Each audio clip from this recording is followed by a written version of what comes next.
성경은 창세기 28장 10절부터 22절입니다. 창세기 28장 10절부터 마지막 절 22절까지 봉독해 드리겠습니다. 이제 창세기 28장 10절부터 제가 봉독해 드리겠습니다. 야곱이 브엘세바에서 떠나 하란으로 향하여 가더니 한 곳에 이르러는 해가 진지라 거기서 유숙하려고 그곳에 한 돌을 가져다가 베개로 삼고 거기 누워 자더니 꿈에 본즉 사닥다리가 땅 위에 서 있는데 그 꼭대기가 하늘에 닿았고 또 본즉 하나님의 사자들이 그 위에서 오르락 내리락 하고 또 본즉 여호와께서 그 위에 서서 이르시되 나는 여호와니 너의 조부 아브라함의 하나님이요 이삭의 하나님이라. 내가 누워 있는 땅을 내가 너와 내 자손에게 주리니 내 자손이 땅의 티끌같이 되어 내가 서쪽과 동쪽과 북쪽과 남쪽으로 퍼져나갈지며 땅의 모든 족속이 너와 내 자손으로 말미암아 복을 받으리라. 내가 너와 함께 있어 내가 어디로 가든지 너를 지키며 너를 이끌어 이 땅으로 돌아오게 할지라. 내가 내게 허락한 것을 다 이루기까지 너를 떠나지 아니하리라 하신지라. 야곱이 잠이 깨어 이르되 여호와께서 과연 여기 계시거늘 내가 알지 못하였도다. 이에 두려워하여 이르되 두렵도다. 이곳이요 이것은 다름이 아닌 하나님의 집이요 이는 하늘의 문이로다 하고 야곱이 아침에 일찍이 일어나 베개로 삼았던 돌을 가져다가 기둥으로 세우고 그 위에 기름을 붓고 그곳 이름을 베델이라 하였더라. 이 성의 옛 이름은 루스더라. 야곱이 소나에 이르되 하나님이 나와 함께 계셔서 내가 가는 이 길에서 나를 지키시고 먹을 떡과 입을 옷을 주시어 내가 평안히 아버지 집으로 돌아가게 하시오면 여호와께서 나의 하나님이 되실 것이요 내가 기둥으로 세운 이 돌이 하나님의 집이 될 것이요 하나님께서 내게 주신 모든 것에서 10분의 1을 내가 반드시 하나님께 드리겠나이다 하였더라. 아멘. 22절까지 읽었습니다.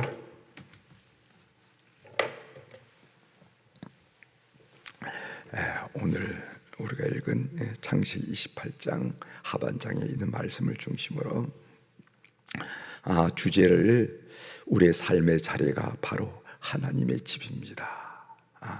우리의 삶의 자리가 바로 하나님의 집입니다 하는 그런 주제로 같이 은혜를 나누고자 합니다. 어제 우리 아랍선교회 제가 소속해 있는 아랍선교회 모임을 천호제일교회에서 가졌습니다.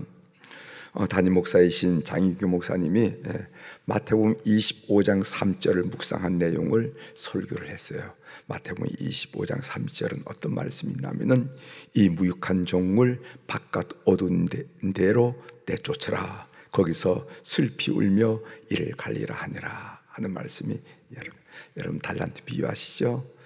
5달란트, 2달란트, 1달란트 이 비유에 말씀하시고 그 1달란트 받은 사람을 책망한 내용이죠. 여기 책망한 내용을 보면은 이 1달란트 받은 사람이 무슨 어떤 악행을 저질렀다거나 남들이 할 수 없는 몹쓸 짓을 했기 때문에 주님으로부터 책망을 받은 것이 아니고 그게 뭐라고 말하냐면은 무익한 종이라 이렇게 해서 하나님이 그 종을 책망하는 것을 보게 됩니다. 무익하다. 영어로는 useless, 필요 없다, 필요 없는 존재, 쓸모없다, 필요 없다. 왜 인생은 그렇게 필요 없이 사니? 왜 쓸모없게 사니? 이 말이에요.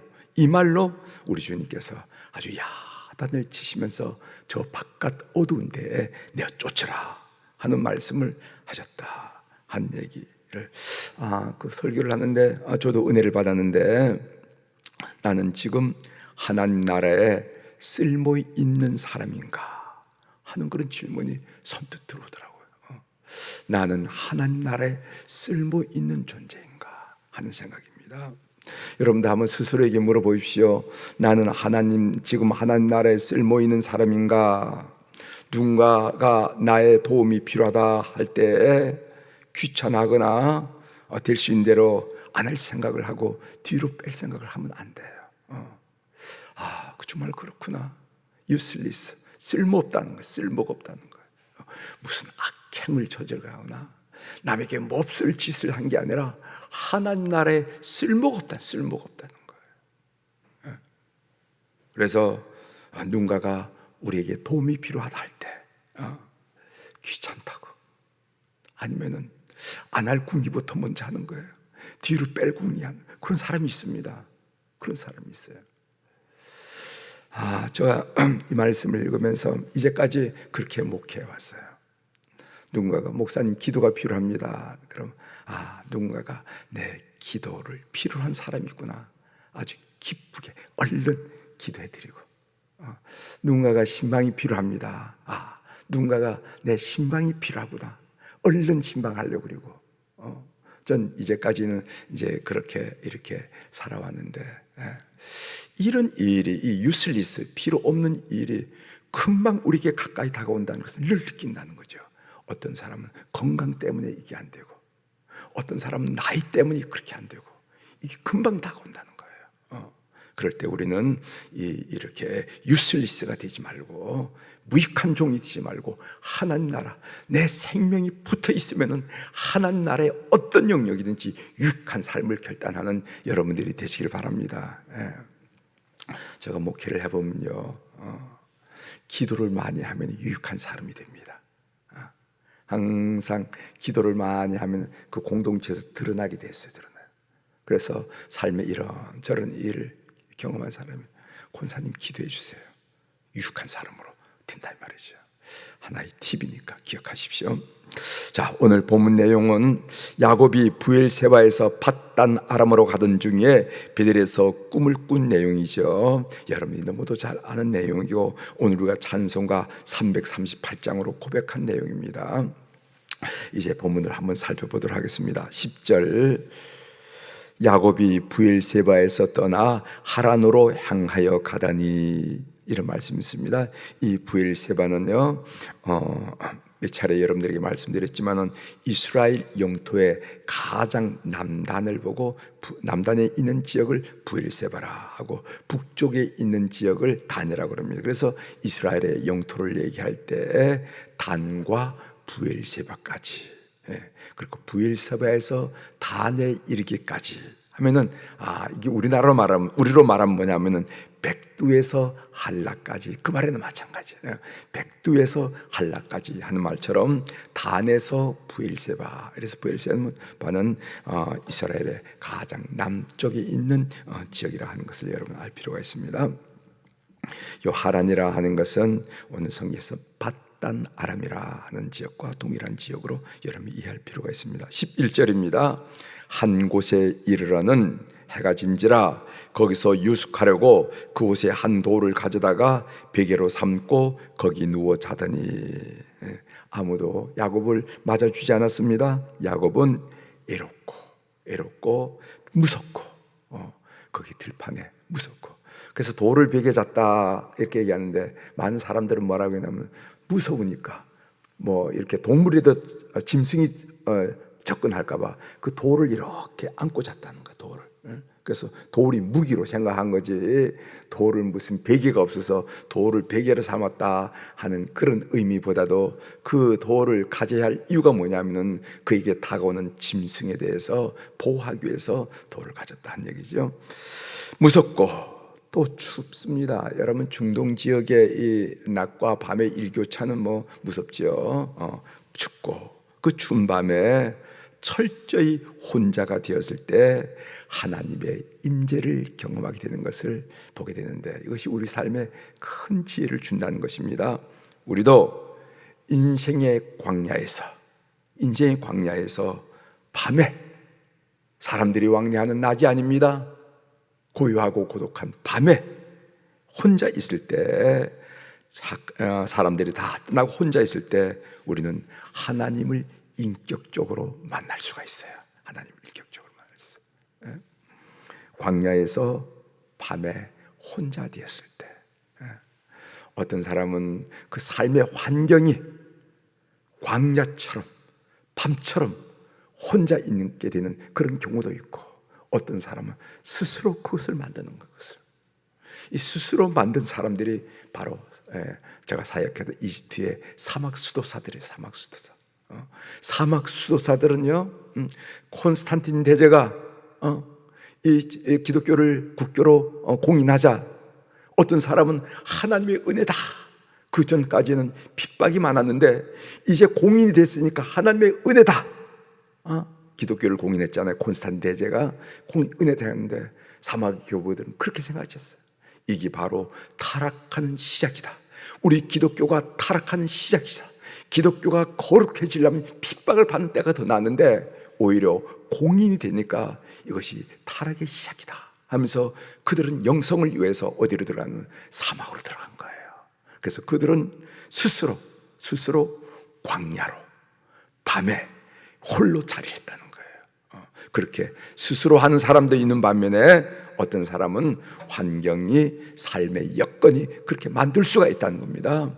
스스로이든 삶의 여건이 그렇게 되든 간에 그런 상황은 바로 우리가 하나님을 인격적으로 하나님의 임재를 경험할 수 있는 하나님의 또 다른 축복의 기회라 하는 것을 우리가 꼭 놓치지 말아야 된다는 겁니다. 세상 사람들은 보면요, 세상 사람들은 인생의 광야에서 홀로 밤을 지새게 되면요 자포자기와 자살을 생각합니다. 그래요. 세상 사람들은 인생의 광야에서 홀로 그 밤을 지새게 되면요 무엇을 생각하게 되면은 삶을 자포자기하고 그리고 또 자살을 생각해.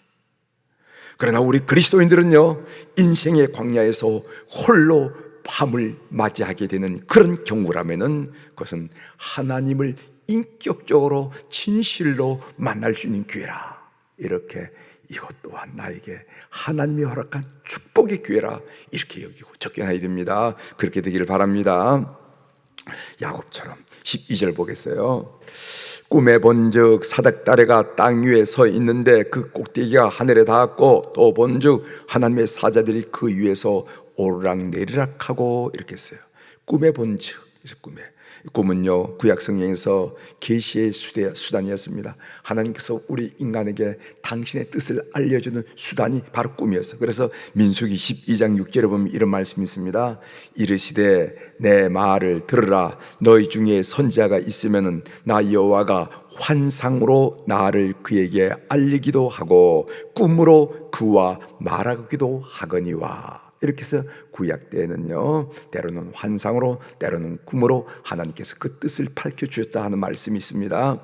환상이라니 뭔가? 깼을 때 보는 것을 환상이고, 꿈이란 무엇인가? 잘 때, 잠들었을 때 보는 것을 보고 꿈이라 이렇게 얘기한다는 겁니다.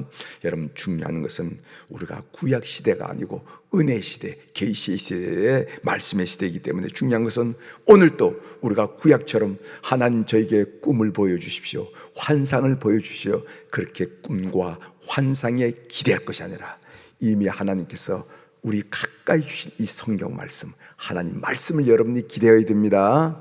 하나님 말씀을 읽고 하나님 말씀이 나에게 뭐라고 말씀하시는지 들으면 충분해. 그래서 우리는 성경을 말하자면은 우리의 신앙과 우리의 생활에 충분한 기준이 됨을 믿으며 이렇게 얘기해.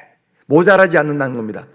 그런데 우리 많은 어떤 그리스도인들은요 우리 가까이 있는 이 기록된 계신 하나님 말씀을 하나님 우리 옆에 복으로 준데도 불구하고 뭐만 되면 이걸 내팽개치고 꿈을 원하거나 어떤 다른 방향으로 하는 뜻을 밝히려고 하다가 잘못되는 경우가 많다는 것을 꼭 기억하시고, 이 성경 말씀이, 이 기록된 하나님 말씀, 기록된 이 계시의 말씀이 신앙과 실행에 충분하고 충분한 표준이 된단 말이지. 더 이상 필요하지 않은 거 인생살이 하는데 충분하고 충분한 표준됨을 꼭 믿고 성경에 집중하셔야 돼요. 성경에. 그리고 여기 사닥다리라 하는 말이 있는데, 사닥다리는 히브리어로 술람이라 하는 말입니다. 이 말은 무슨 말인가 하면은 하늘과 땅을 연결시키는 거예요. 하늘과 땅을 연결시킨 매개를 말하는데, 여러분 바벨탑이라는 게 있습니다. 바벨탑 배웠죠? 바벨탑은 뭐냐면 인간이 하늘과 땅을 연결시키려던 시도가 바벨탑이라고 한다면은, 오늘 이 창세기 28장에 나오는 이 사닥다리는 하나님이 우리를 긍휼히 여겨서 우리에게 은혜로 하늘과 땅을 연결시킨 것이 바로 이 사닥다리예요. 바벨탑은 인간이 하나님을 연결시키려고 했다 합니다. 인간의 노력, 그것이 때로는 선행으로, 때로는 뭐 이렇게 나타나죠. 그러나 이 사닥다리는 하나님이 인간과 연결시켰던 하나님의 은혜의 역사라 하는 것을 우리가 알게 됩니다. 이 사닥다리는요, 예수 그리스도 십자가의 예표라는 거예요. 예표예요. 여러분, 십자가가 뭡니까? 하나님과 인간이 화해시키고, 그리고 또 화해뿐만 아니라 연결시킨 사건이 십자가 사건이잖아요. 그렇죠? 그래서 십자가 이럴 때 하나님과 우리가 죄로 말미암아 단절되었다면은 그것을 연결시키고 화해시키고 회복시키는 것이 십자가라 한다면은 바로 이 사닥다리는 예수 그리스도의 십자가의 예표가 된다, 이렇게 말할 수가 있을 것입니다. 그 다음에 13절부터 15절에 대한 야곱에 대한 하나님의 일방적인 약속이에요. 그 약속이 네 가지가 있는데, 첫째 약속은 뭐냐면 13절 하반절에 네가 누워있는 땅을 내가 너와 네 자손에게 주리라. 첫 번째. 두 번째 약속은 15절이죠. 내가 너와 함께 있어 네가 어디로 가든지 너를 지킨다, 너를 보호해 주겠다. 세 번째 약속은 15절 중반절이죠. 너를 이끌어 이 땅으로 돌아오게 하리라. 회복의 약속. 그 다음에 마지막 약속의 15절 하반절에 내가 너에게 허락한 것을 다 이루기까지 너를 떠나지 아니하리라 하신지라. 너와 함께 하시겠다 하는 임마누엘 약속. 이것이 바로 야곱에게 한 하나님의 일방적인 약속이에요. 여러분, 그 네 번째 약속, 내가 너를 떠나지 아니하리라. 여러분, 인생 중에 가장 큰 벌은 뭔지 아십니까? 여러분, 하나님이 여러분들에게 벌하는 인생 중에 가장 큰 벌은 뭐냐면 죄를 짓든 말든 내버려 두는 것이 가장 큰 벌이에요. 우리 아이들이 하도 속상하게 뭐라 그럽니까? 아버지가 아이고, 살던 죽던 난 모르겠다. 이게 사실 자식들로부터보다는 가장 큰 벌이에요. 데려다가 야단을 치고, 데려다가 손바닥을 때리고, 이러면 안 된다, 저러면 안 된다, 이건 괜찮아요. 그런데 가장 큰 벌은 뭐냐 하면은 죄를 짓든 말든 내버려 두는 거, 아무런 영향이 없어. 이게 가장 큰 무슨 벌입니다. 그럼 가장 큰 축복이 뭔지 아십니까? 임마누엘, 하나님이 우리와 함께 하신다는 거. 하나님이 함께 하는데 뭐가 걱정이겠습니까? 빈들이면 걱정이겠습니까? 계곡이면 걱정이겠습니까? 산 등성이면 걱정. 추우면 걱정이겠습니까? 더우면 걱정이겠어요? 낮이면 걱정이겠습니까? 밤이면 걱정이겠어요? 하나님이 함께 하는 것이 가장 큰 축복이고, 반대로 가장 큰 벌은 하나님이 내버려 두심이라 하는 것을 아시길 바랍니다. 하나님이 야곱에게 약속하신 것은 야곱의 행실과는 전혀 무관한 하나님의 일방적인 축복의 약속이었습니다. 그러나 약속 이후에는 하나님은 야곱에게 기대하는 것가 있어요. 신실한 삶을 기대합니다. 여기 중요한 얘기입니다. 하나님이 야곱을 축복의 약속을 하실 때는 야곱의 행실과는 무관했어요. 야곱이 착했기 때문에, 야곱이 선했기 때문에, 생각하는 것이 똑똑했기 때문에 하나님을 축복하는 것이 아니지만은, 그러나 내가 너를 축복하겠다 하고 축복의 약속을 받은 이후에는 야곱이 달라져야 된다는 거예요. 야곱이 달라져야 된다는 거예요. 이런 질문이 있을 수가 있습니다. 이 세 번째 약속에 보면은 이 땅으로 돌아오게 할지라 하는 그런 말씀을 약속해 주시는데, 아니, 돌아올 거면은 왜 떠나 보내야 되는가? 그죠? 돌아올 거면 왜 떠나 보내야 되는가? 그것도 20년 동안이나, 결국 야곱이 paddan-aram에서 20년 동안 생활하잖아요. 20년 동안이면 왜 떠나 보내야 됐을까? 20년간의 세월이라는 것은 야곱을 훈련하고 성숙시키는 기간입니다. 야곱은 만난을 겪고 창세기 35장에 이르러서 자기 배들로 올라가는 것을 보게 됩니다. 그 창세기 35장 3절에 뭐라고 나오면은 우리가 일어나 베델로 올라가자, 이렇게 했어요. 이 베델에서 이 땅에 돌아오게 하리라 하는 그 약속이 창세기 35장에서 우리가 베델로 올라가자, 이렇게 하는.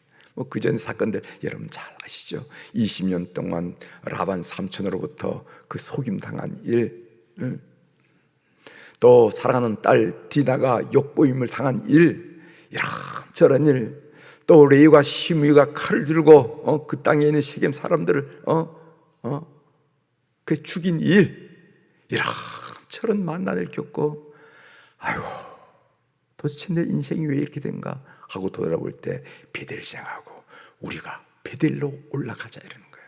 그래서 그 20년 기간 동안 뭐냐면은 하나님께서 야곱을 훈련하고 또 훈련하고 성숙시키고 하나님을 찾고 또 찾고 이렇게 만든 기간이라 하는 것을 우리가 알 수가 있습니다.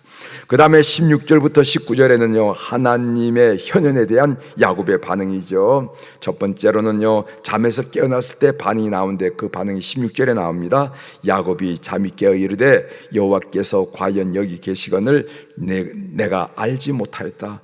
잠을 퍽 그 환상을 보고 깨서 뭐냐면 하나님 여기도 계시네 이렇게 고백했습니다. 이렇게 반응을 보였습니다. 그리고 아침에 일어났을 때 야곱이 어떤 반응을 보였습니까? 18절 19절이죠. 야곱이 아침에 일찍이 일어나 베개로 삼았던 돌을 가져다가 기둥으로 세우고 그 위에 기름을 붓고 19절 그곳 이름을 베델이라 하였더라. 하나님의 집이라 하였더라. 이렇게 고백했습니다. 제가 본문을 묵상하면서 제 마음속에 오래 남은 말씀이 있었는데 그 말씀이 19절에 있는 말씀이에요. 그곳 이름을 베델이라 하였더라. 이 말씀이에요. 여러분 그곳 원래 이름이 루스였어요. 루스. 원래 이름 루스였는데 베델, 하나님의 집이구나. 하나님의 집이구나. 이렇게 했다는 거죠. 이것이 야곱이 깨달은 놀라운 깨달음이 놀라운 깨달음. 내 직장은 지옥 같은 곳이 아니라 하나님의 집이다 라는 깨달음. 어떤 사람은 상사, 어떤 사람은 괴롭히는 동료 때문에 지옥 같다고 얘기한 사람이 있어요. 직장을. 그런 사람이 있을까요? 없을까요? 있습니다. 내 직장을 지옥 같은 곳이 아니라 하나님의 집이라고 깨닫는. 우리의 만남은 지옥 같은 것이 아니라 하나님의 집과 같은 만남이라는 거지. 아이고, 내가 어떻게 하다 저런 사람을 만나가지고 이런 고생을 하게 되는가? 이게 아니라 지옥 같은 것이 아니라 하나님의 집. 내 가정은 지옥 같은 곳이라. 집에 들어오기 싫어가지고 겉을 맴도는 것이 아니라 하나님의 집이다. 우리 집이 하나님의 집이다. 이 교회가 지옥 같은 곳이 아니라 하나님의. 아니 교회가 하나님의 집이지 뭘 지옥 같다. 아닙니다. 신앙생활을 하면서 교회를 지옥같이 여긴 사람이 있어요. 아니 목회도 그렇게 생각하는 사람도 있어요. 너무 지교한 사람이 있어요. 어떻게 하다 내가 목회자가 돼가지고. 없을까요? 있을까요? 있습니다. 있어요. 있다는 거예요. 이 병원 정말 지옥 같다. 이렇게 여긴 사람이 있다 말이지. 이런 깨달음으로 살아갈 때 다음과 같은 축복을 누리게 되는데 오늘 성경이 우리에게 제시한 축복이죠. 땅에 대한 축복. 이 땅이라는 삶의 근거를 말하고 삶의 기초를 말하고 터전을 말하는 거예요. 내가 누워있는 땅은 내가 너와 내 자손에게 주리니 그게 내 삶의 근거가 될 줄, 그것이 내 삶의 기초가 될 줄, 그게 내 삶의 터전이 될 줄 어떻게 하냐 말이죠. 그 땅을 천국으로 보는 눈을 가질 때, 하늘의 집으로 보는 눈을 가질 때 바로 이런 역사가 일어나요. 두 번째로는 하나님의 보호가 그 속에 있다는 겁니다. 15절 하반절을 내가 어디로 가든지 너를 지키리라 하는 거. 그리고 세 번째로는 임마누엘 축복, 너를 떠나지 아니하리라 하는 축복. 사랑하는 교회 여러분, 여러분의 삶의 자리를 하나님의 자리로 보는 안목과 믿음을 갖게 되기를 주의 이름으로 축원합니다. 달라져요. 인생이 달라져요. 이 축복이 그냥 축복이 아닙니다. 약속 있는 축복이에요. 야곱 같은 우리에게 약속한 약속이 있는 축복이라는 겁니다. 그런데 사는 사람들 이렇게 보면은요, 그걸 삶을 지옥으로 여긴 사람이 적지 않다는 거죠. 그 루스가 지옥인 줄 알았는데 여기가 하늘의 집이네. 이게 야곱이 깨달은 거 아닙니까? 그런 것처럼 이 믿음이 여러분들을 축복으로 이긴다. 이끈다 하는 것을 꼭 믿고 여러분들의 가정, 여러분들의 직장, 여러분들의 만남, 여러분들의 교회, 여러분들의 모든 사역이 일이 나를 천국으로 이끄는 참 천국의 집이구나 한 생각을 갖는 이 새벽이 되기를 주의 이름으로 축원합니다. 기도하시겠습니다.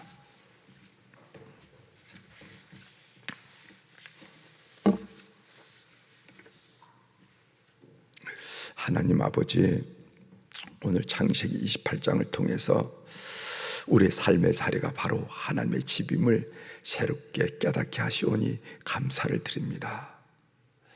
하나님, 이런 믿음과 이런 영안이 열릴 때 그 자리는 우리의 삶의 근거가 되고 하나님의 보초가 되고 하나님이 함께하는 축복의 자리가 된다는 것을 오늘 야곱과 같은 사람에게 주어진 약속을 통해서 야곱과 같은 우리에게 주어진 축복이라는 것을 다시 한번 깨닫게 하시오니 감사합니다.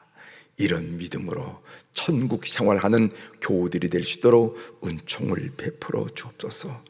하나님, 오늘 또 우리 사랑하는 교우들이 주님 앞에 1000번째 헌금을 드렸네요. 눈 밝으신 우리 하나님 아버지, 귀 밝으신 우리 하나님 아버지, 그 쓰여진 이름들, 그리고 몇 번째로 쓴 그 숫자들, 그리고 총총히 내려간 사연들 주님께서 확실하게 통촉하시고 파악하여 주셔서 우리 인생길 홀로 가는 것이 아니라 우리 주님의 늘 안내를 받으면서 도움을 받으면서 위로를 받으면서 격려를 받으면서 사랑을 받으면서 은혜를 느끼면서 살아가는 물질 될 수 있도록 주께서 역사하여 주시옵소서. 오늘 화요일날 우리 교회 몸된 교회를 섬겼던 우리 안나 여선교회 회원들, 모세 남선교회 회원들을 비롯한 어른들을 축복하며 기도하게 하시오니 감사를 드립니다. 하나님, 젊은 날 세상의 유혹과 손짓이 젖지 않았지만은 하나님 중심으로, 예배 중심으로, 교회 중심으로 삶을 살면서 젊은 날 충성스럽던 어른들입니다. 주께서 꼭 기억하시고 삶의 여정, 참으로 노을이 얼마나 황홀하고 찬란합니까? 그것을 바라보면서 그 찬란함을, 그 믿음의 결실과 믿음의 결과를 아들과 딸들에게, 손자, 손녀에게, 그리고 그 후손들을 통해서 보면서 우리 하나님은 참 여부가 없구나, 우리 하나님은 참 여지가 없구나, 확실하구나, 확실해 라고 고백하면서 우리 하나님께 영광을 올려드리는 그런 삶이 될 수 있도록 교회 어른들을 축복하여 주시옵소서. 오늘 또 하늘의 주권과 땅의 주권을 가진 우리 존귀하신 우리 주님의 이름으로 선포합니다. 내 영혼이 잘된 같이 범사가 잘되고 강건한 축복을 우리 사랑하는 교우들이 오늘 또 누리게 도와 주옵소서. 오늘 또 아멘 되게 도와 주옵소서. 오늘 또 할렐루야 고백이 되게 도와 주시옵소서.